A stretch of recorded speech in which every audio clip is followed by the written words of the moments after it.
chants that can be heard throughout all of Iran during its mass protests happening right now.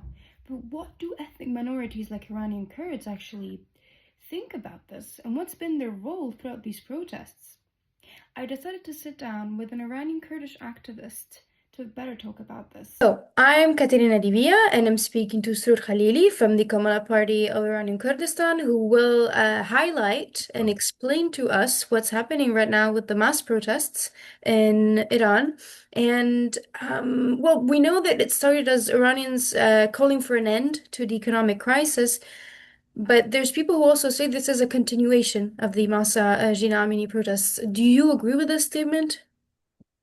So yes, first of all, thank you for having me here to have the opportunity to talk about the protests in Iran and raising visibility. And to your question, yes, what we are seeing now is not a new uprising, but a continuation of an ongoing struggle. Protest movements in Iran never truly ended in 22.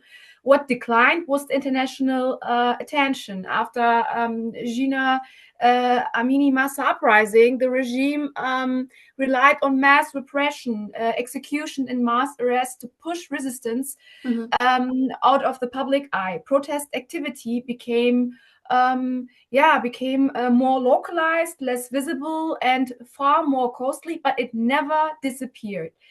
Those protests were never only about the hijab, they were about systematic violence, gender apartheid, ethnic oppression, poverty, and the total lack of dignity imposed on society by the Islamic Republic.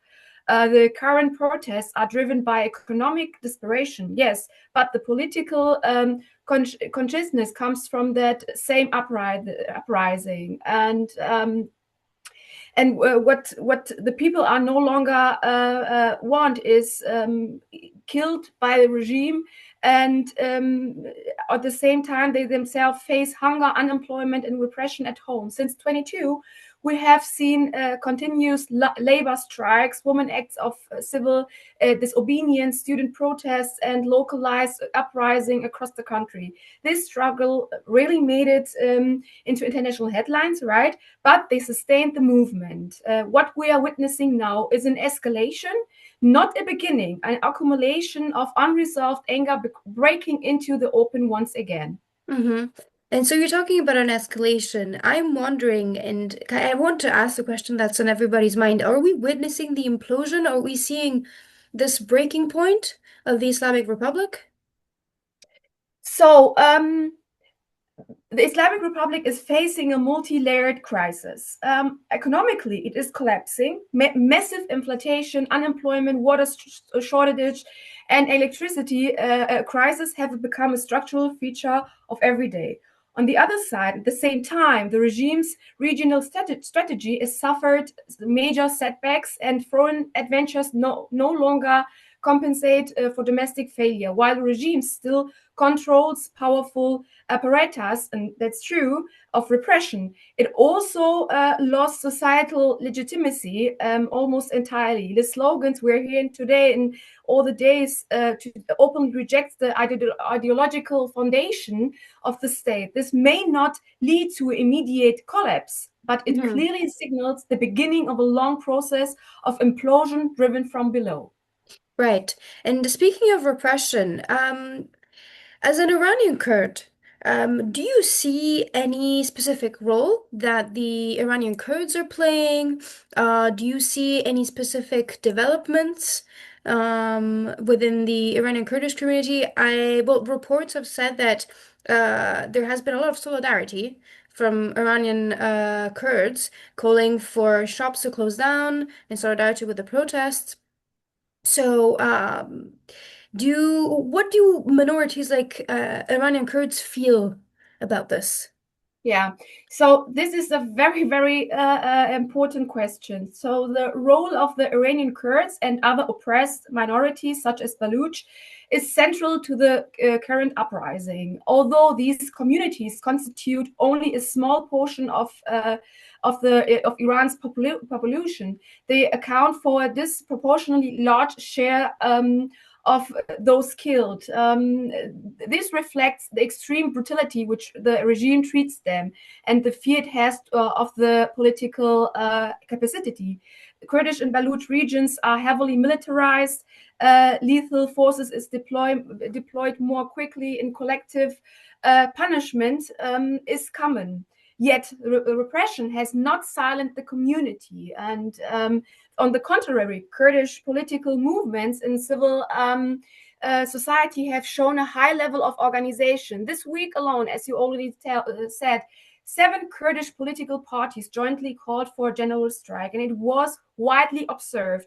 Shops closed, streets emptied, and entire cities participated. These strikes were not spontaneous, no, they were coordinated, disciplined, and deeply rooted in society, demonstrating the ability not only to protest, but to collectively withdraw constant from the beginning. Historically, Kurdish regions have played a disproportionately important role in many major uprisings in Iran. Kurdish cities have often been among the first to mobilize, and they have repeatedly helped sustain and radicalize protest movement when the demonstrations elsewhere were pushed back.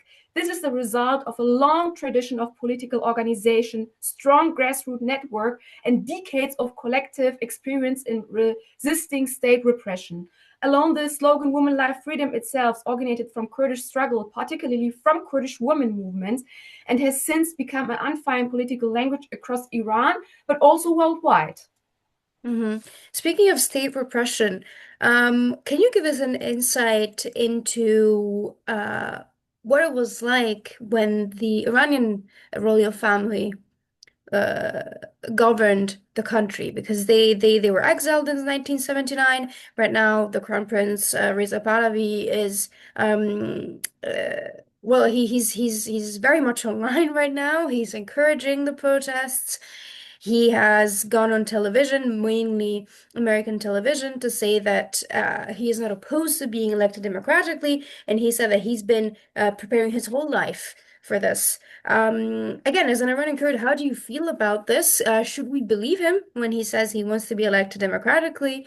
And is he even popular enough to be elected democratically? So Reza Pahlavi is sadly often presented as a democratic alternative, but this is a portrayal does not withstand serious scrutiny. He has not party political structures, no democratic mandate, and no accountability to political forces or social movements inside Iran. His claim to leadership, to be honest, rests on a lineage rather than a democratic legitimacy. Even more concerning is the political culture surrounding monarchist cycles. Their discourse increasingly mirrors the authoritarian patterns of the regime they claim to oppose. Militarism, hostility toward Afghan refugees, exclusion of ethnic and religious minorities, and rejection of leftist, feminist, and democratic forces.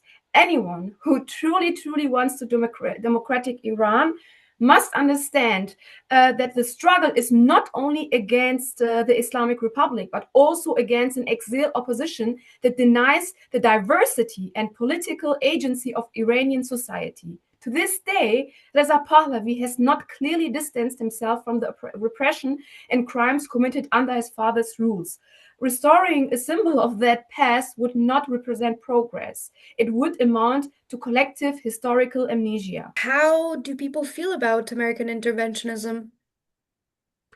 So, Iranian society is deeply skeptical of foreign military intervention, particularly from the United States. Decades of coups, sanctions, and wars in the region have created profound distrust. I mean, we have only looked to Afghanistan, to Syria, to Iraq. While there is a support for international solidarity and pressure on the regime, most people reject externally imposed solutions. Statements threatening intervention often strengthen the regime's propaganda rather than protest movement itself. What Iranians want is not a foreign savior, but space to organize, to protest, and to decide how their future looks like.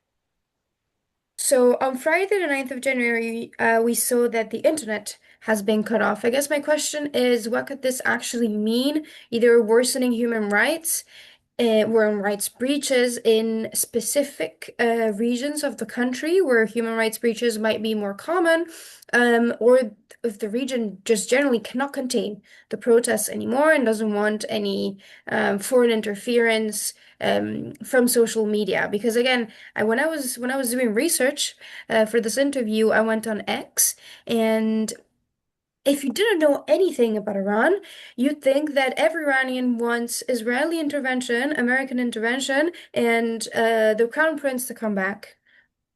So the fact that the internet has been cut off is incredibly counterproductive to Iranian activists. What do you think? So whenever the Islamic Republic cuts the internet, it is a sign of fear. Internet blackouts are used to isolate protesters, prevent coordination, and conceal state violence. And historically, these blackouts have coincided with mass arrest, torture, and killing. So yes, it is very bad. But they also reflect the regime's anxiety about the Iranian diaspora, which plays a crucial role in amplifying protests, mobilizing international pressure. This is not a demonstration of strength, but it's a measure of security. On the other hand, the things you are seeing in the internet to Reza Pahlavi and that is misleading. This impression is deeply misleading and goes to not reflect the political reality inside Iran, as from the Pahlavi side or Israeli side. It is largely a result of media distortion, selective visibility, and the disproportionate influence of well-funded exile network, rather than the genuine popular support. Inside Iran, there's no evidence of abroad basement movement calling for Reza Pahlavi or political leaders. What exists instead is a society demanding freedom, social injustice, and an authoritarian rule without, and that's very important, without railing behind a single figurehead. The idea that one entire population currently risking its life under repression has somehow relied around all the elected exile figure, it's simply not grounded in reality. Mm-hmm. And finally, what would you like non-Iranians to know? So what is very important for the non-Iranian to understand is that this is not a sudden crisis, but the result of a decades of repression, corruption, and exclusion, or not even with the Islamic Republic, even before the time. The Iranian people are not passive victims. They are actively resisting, and they want to determine their own future without external control and interference. At the same time, they need the international community to stop supporting or legitimizing the regime which continues to oppress and exploit them. Solidarity and international pressure is very, very important. But above all, respect the agency, the diversity, the leadership of the people inside Iran. The future of the country must be shaped by the Iranians themselves on their own terms without external forces propping up Islamic Republic. And what we can do is to support, to use our social media and to talk about it.